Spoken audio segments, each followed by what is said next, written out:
Nous sommes en direct de la marche de nuit féministe de Paris, place d'Enfer Rochereau. On est 100 femmes et on lutte. Enfin, on lutte pas, c'est juste on est là et on dit qu'on est femme, quoi. Et tout ce qu'on subit au quotidien et tout ça. En fait, on était venus voir, on commence à découvrir et on est directement atterri. Voilà, on n'est pas. On a été embarqués. Voilà, c'est ça.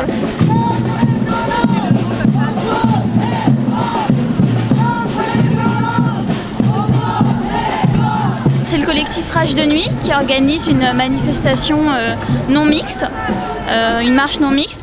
L'idée, c'est de se réapproprier la nuit. Et on veut dire que voilà, les femmes, que ce soit la journée ou la nuit, elles doivent se sentir en sécurité parce que voilà, c'est aussi chez nous.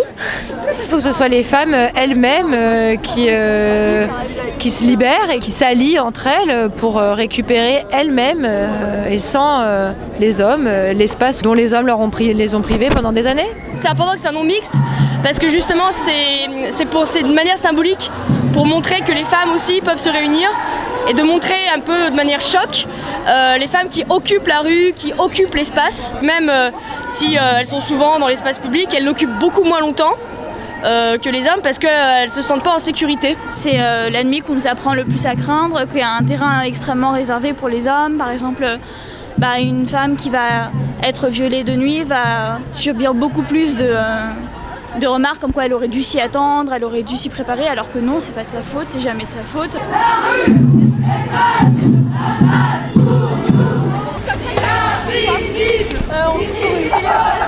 Hier soir, je me suis fait traiter de connasse dans la rue et ça m'a pété les couilles.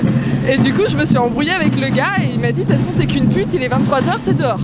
Donc j'étais là, ok, 21e siècle, bonsoir. Ma mère, à chaque fois, elle a peur, elle fait « Oh, tu fais quoi ?» Elle m'appelle tout le temps, elle fait « J'ai peur, traîne comme ça la nuit. » Tout le monde est là, bah non, c'est normal, dans le métro, tu te fais péter le cul, quoi. Même en Égypte, les femmes, elles luttent pour ça depuis 15 ans et en France, c'est normal, quoi. Enfin... On revendique aussi le droit de pouvoir être simplement tranquille, sans forcément se faire insulter, harceler, violenter. Si on porte trop court selon les hommes, on est traité de pute. Si on est trop long, on est traité de nonne. Finalement, à chaque fois qu'on va s'habiller, on aura une étiquette sur nous, c'est assez agaçant. Il y a beaucoup de stéréotypes et c'est ça que je trouve qu'il faudrait casser. Même moi, j'apprends que, alors que je suis censée être féministe depuis 5 ans, je me rends compte parfois que je pense d'une manière sexiste encore, parce qu'on est tellement imprégné de sexisme depuis tout petit que je vais dire maman au lieu de papa quand il s'agira de faire des gâteaux pour l'école, spontanément, alors que ça fait 5 ans que j'essaye de déconstruire ça. C'est important de montrer que le féminisme, que c'est forcément inhérent à la condition de femme et c'est pas un truc archaïque. Le féminisme, on en a toujours besoin, il est vachement d'actualité.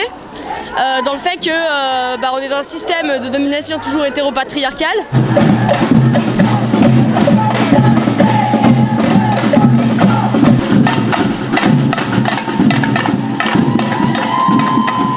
Ce qui manque, c'est la pression qu'on nous fait pour suivre un chemin qu'on nous marque. Et ce que moi je voudrais, c'est que chacune puisse choisir le sien. Voilà.